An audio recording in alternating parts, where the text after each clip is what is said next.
नमस्कार, सत श्री अकाल, राम राम सा, खम्मा गणी, वणक्कम, प्रणाम। आप सभी को ऑल्टरनेट मीडिया में फिर से स्वागत है।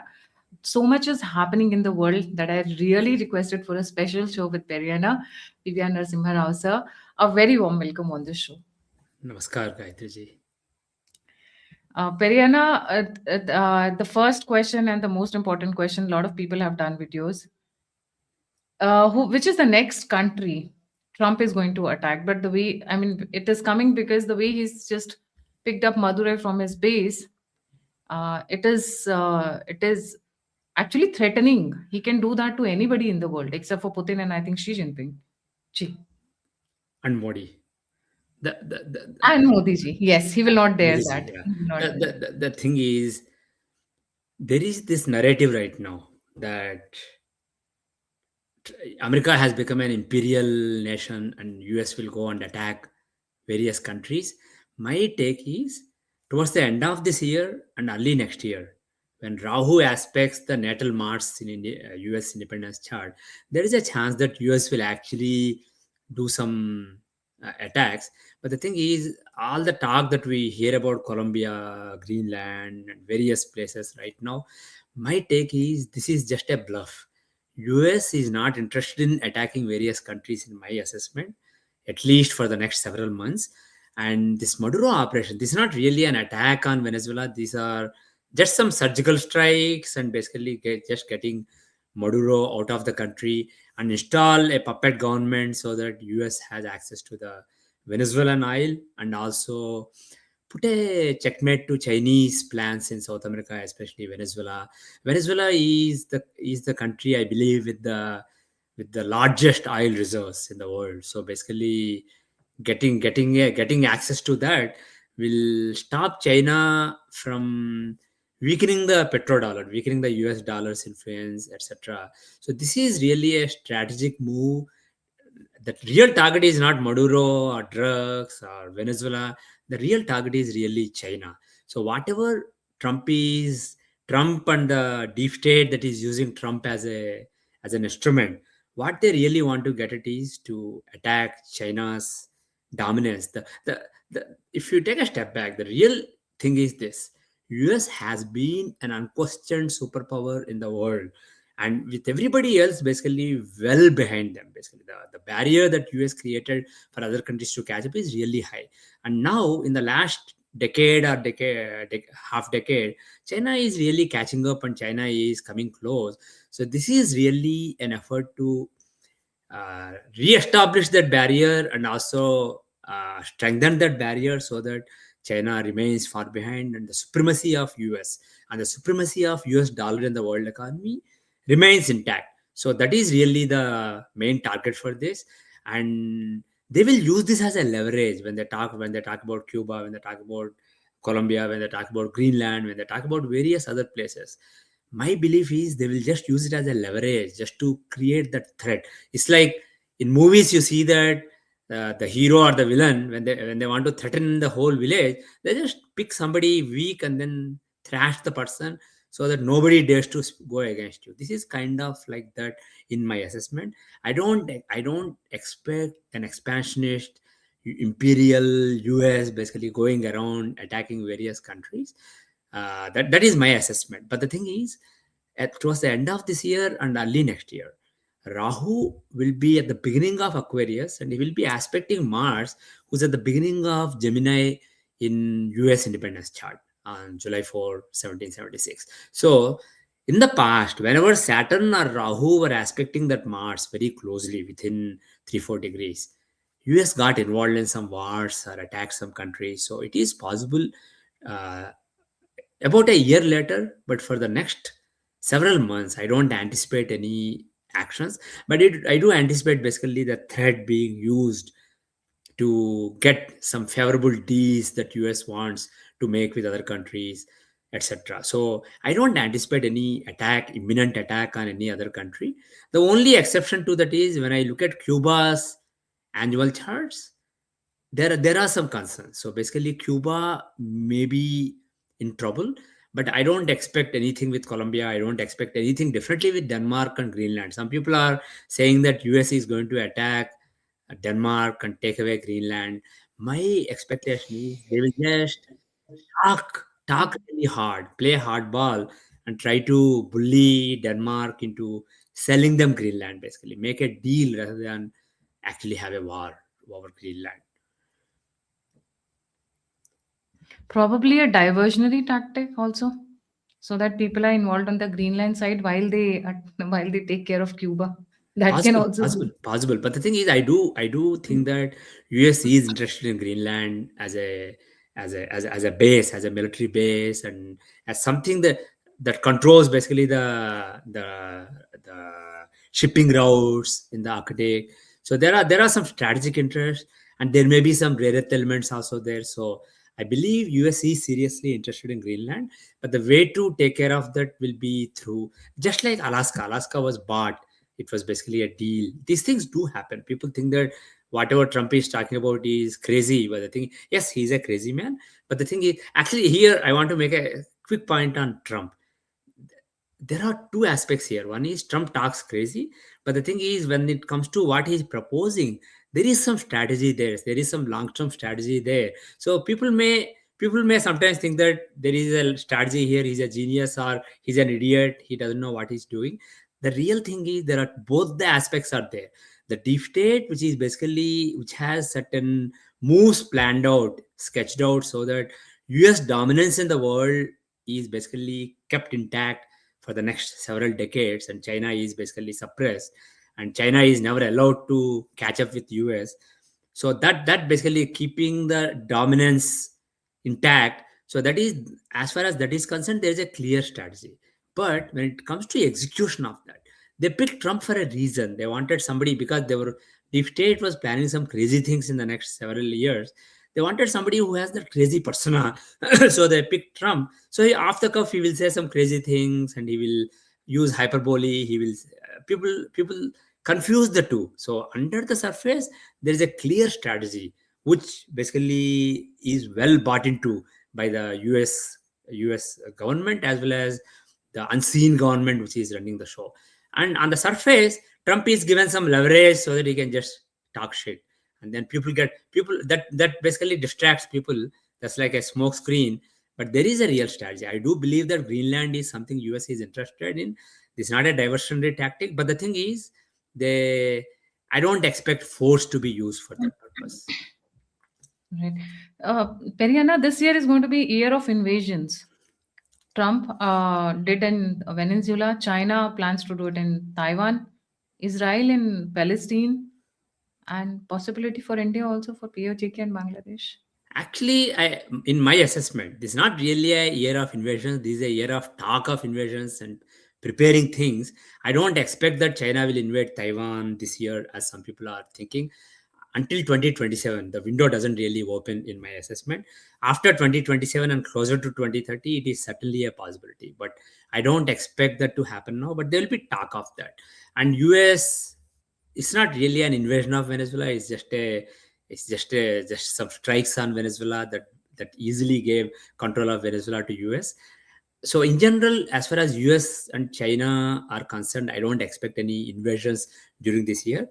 But you mentioned Israel also. Israel, certainly, I was anticipating at the time of the peace deal last year that this year, this spring and summer, and basically most of the year, Israel will be mired in various conflicts. So with Lebanon and some other players around Israel, Israel may get involved in conflicts. So the Middle East area will remain hot, but US and China may just continue to play the Cold War. The Cold War will be heating up.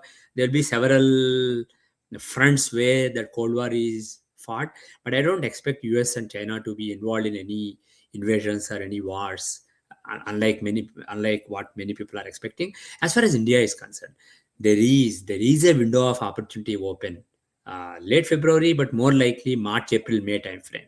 And that time frame, there is a chance that India will be involved in some attacks on some countries. But the thing is, again, these are not like invading a country, taking over a country. This is basically striking a country through covert operations, weaken the country, and then have a couple of overt strikes, and then through them weaken the country. So for example, splitting Pakistan, giving independence to some portions of Pakistan, or reuniting Pakistan occupied Kashmir with India. These are possibilities. And also, when it comes to Bangladesh, do some surgical strikes on certain Bangladeshi regions to weaken them. For example, the so-called chicken neck, possibly expand it. So these are certainly possible. And the best window of opportunity for that, in my assessment, is March, April, and May of 2026. So India can be involved in some such efforts. But Israel definitely will be. Israel will be hard this year, very soon. Israel. What about the West Asia? Iran, Yeah. it's burning. What about this region? Iran actually, next couple of months, next 2.5 months are critical for Iran. Very, very critical. I I posted on Twitter an analysis of their current lunar month chart. So basically, the month that started, I think, on December 20 and goes on till January 18. This is a terrible month for them, and unfortunately, the next 2 months are not any better. So in general, this 3 month period to 2 3 month period from December 3 month period from December 20 is crazy for them till March, third week of March. So this is a really crazy time. So in the past, there have been protests against the regime in Iran. We have seen those several times in the last 20 years. But it feels to me like this may actually result in something. This may not be like the previous protests where after some force applied on part of the regime, the protest just fizzles out. I'm afraid that's not the case this time. And also, I won't be surprised if the deep state US deep state is basically aiding these protesters, and basically the son of the last Shah, the last King Shah of Iran. I think his name is Reza Pahlavi. He's also provoking the protesters. So he may have the support of US, support of Israel, and this time it may blow up. There is a very good chance that the Islamic regime of Grand Ayatollah may actually fall during the next couple of months. I will not be surprised if it happens in the next week itself, before January 18, but definitely till March 18, there is a very strong window of opportunity for that. So if they survive till April, basically, then we can reassess it. But this is a crazy time for Iran.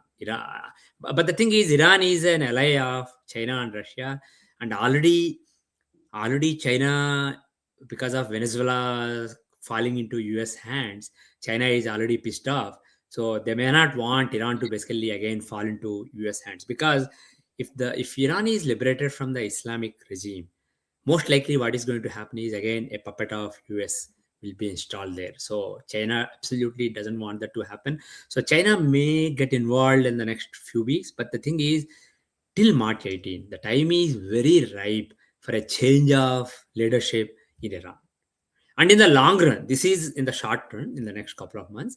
In the long run, by 2030, 2031 timeframe, if I look at the Saturn Jupiter conjunction chart, which shows 20 years, based on the chart, the next few years are very conducive for a big transformation in the religious life of Iranians. So, in other words, the control that Islam has over Iran, I strongly expect it to weaken throughout this decade, and I will not be surprised at all if Zoroastrianism comes back in Iran and basically becomes strong, and Islam Wow, becomes weak. that's And we are not talking Zoroastrianism about or 20 years; we are Christianity. just talking about 5 years. Next 5 years, I expect that to happen. Zoroastrianism to come back again in Okay, Iran.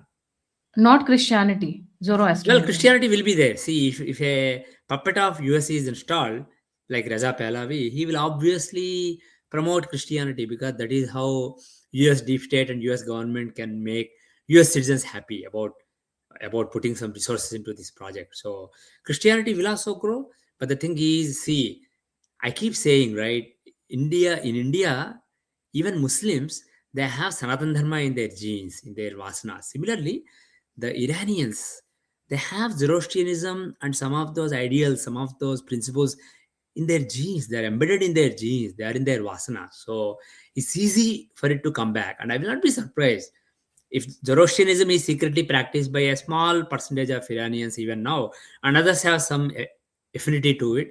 But I expect a major religious transformation in Iran in the coming 5 6 years. That's very, very interesting. So, will this have a spillover effect on the region, Yes, like I'm Turkey, especially Turkey? actually in the when it comes to the Middle East, I do expect Middle East to be a really volatile period leading up to the big war of 2030 2031. Middle East will be one of the theaters where there'll be continuously burning fire. I mean, figuratively speaking, which will lead to this war, which will fuel this war. And out of the players there, Saudi Arabia, UAE, Qatar, all these players, Iran is one of the strongest players, but I do expect it to become weaker over the rest of this decade. But Turkey is a country that I'm concerned about. Turkey, I haven't studied Turkey in depth, but based on the limited study I have done of Turkey's mundane charts, I don't have their independence chart, but basically based on the lunar and solar New Year charts, Saturn Jupiter conjunction charts, etc. Turkey can actually become a bigger player regionally, and also it may become a nuisance for Israel. So, and it may become a nuisance to us also. By us, I mean Bharat. For India, when it comes to Pakistan and other anti-India players in the region, Turkey may end up being the bigger supporter of those in the long run. So we have to be wary of Turkey. So, Perina, you said Turkey can be problem for us. Yeah. How big this problem is? Because Turkey has been a problem till now. It can become bigger than it is right now, but the thing is, in the end, Turkey will not prevail. Turkey will not be on the winning side come 2030 2031. Turkey will basically be in big trouble. But the thing is, before they go down, they may create a lot of problems in the region, and apart from the region, to also India. Very interesting point of view. Yeah, Perina, another thing, one small point. These countries, the North Korea, China, and Russia alliance, Iran is one of their key partners, and if Iran weakens, if they can't really get reliable support from Iran like they were getting in the last decade or two, they may fall back on Turkey, and Turkey's prominence may increase that way also. That's another thing to keep in mind. very interesting. And what about Qatar? Because Qatar has also been very friendly, quote unquote friendly to Bharat. Qatar can never be trusted. Qatar is basically a Qatar will basically have their feet on both the boards, basically. So Qatar is not a trustworthy partner, but the thing is, they are not a military superpower. They use their money just to finance things. So that's the nuisance. But with Turkey, they're a military superpower, and they will have ambitions of becoming a bigger military superpower. And some of their relationships with this bloc that I mentioned may actually help them become a bigger superpower. So So that's the world map is about to change this year. Looks like. I don't expect a big change in the world map this year, but the thing is, the world map will definitely change in 2030s. After the big war that I keep mentioning about 2030, 2031 time frame, there'll be huge reconsolidation. The world map will be redrawn. People may feel weird about it, but the thing is, world map hasn't been this forever. World map keeps changing, and whenever there is a big war or whenever there is a big change in the technology, big change in the way of life, world war is redrawn. So the world map is redrawn. So these things keep happening, but I do expect it to happen after 2030 2031. But the thing is, there'll be efforts to redraw the world influence map, who not necessarily the map showing countries, but map showing who basically has influence where. And really, the the Cold War between China and US, as I said, USA is the unquestioned superpower. China is the next level superpower, which is catching up, and US doesn't want China to come so close, so they want the barrier to increase. So the Venezuela operation and Maduro's capture was basically a move in that regard. But again, actually keep one thing in mind: China will not sit quiet. China knows what US is trying, and China is not dumb enough to just go on attack Taiwan and basically have a, just like India is not dumb enough to go and attack Pakistan and take Islamabad and have a hot potato in their lap. Similarly, China is not dumb to go attack Taiwan and have a hot potato and just be stuck there while US is consolidating their grip on the entire world. China is not going to do that. They will do it at the right time. So they will think of how they can counter US ambitions and US sketches in South America, in Europe, etc. So if China is quiet right now, what it means is it It's doesn't mean they preparing. have given up. Yeah, basically they will take a few months. In general, the the middle of this year and the second half of this year is not really great for US. So at that time, expect some counter strikes from China. Not a war, but the thing is some moves from China which will weaken US and which will make it easier for them to basically be competitive in this cold war with US. So US has made the first move in this, in taking this cold war to the hot war stage, and China basically will take their time to make their move.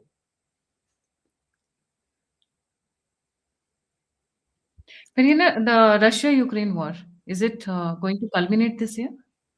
I strongly expected. See, as we always say, astrology is a probabilistic science. We can never be 100% sure, but I had a very high level of confidence that in the around the March time frame, when Jupiter is stationary and aspecting the Lagna of Ukraine, there should be some relief for Ukraine.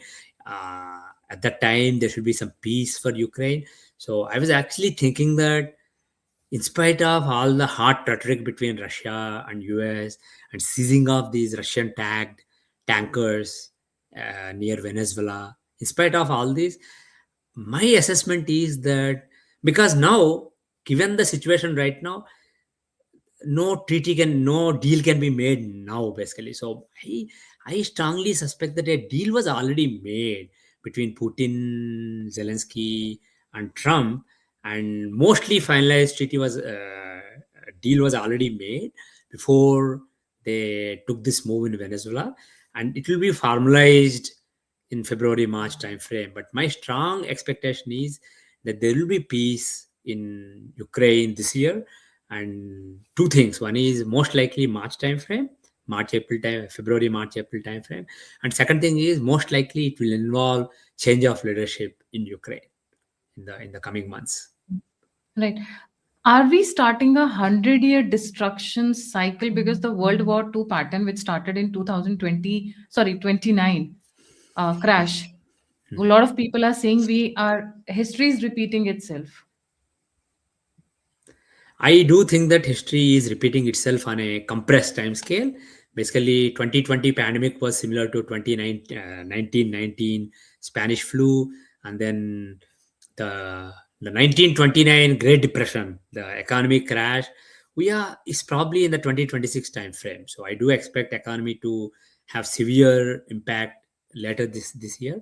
So late 2025 and 2026 are equivalent to 1929, and then basically 1940, late 1930s and early 1940s will be equivalent to the time just before 2030, and then 2030 2031. So basically I do think that history is repeating in a compressed time scale because the world is more connected now. The chain reactions happen faster than in the 1900s. So it is happening on a shorter time scale. So the 2030 and 2031 are equivalent to 1942 1945.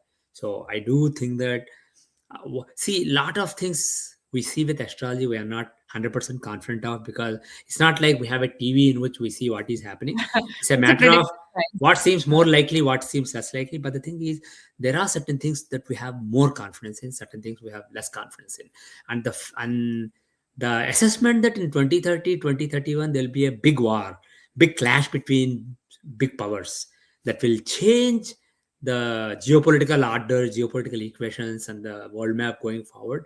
That is an assessment that we are highly confident in.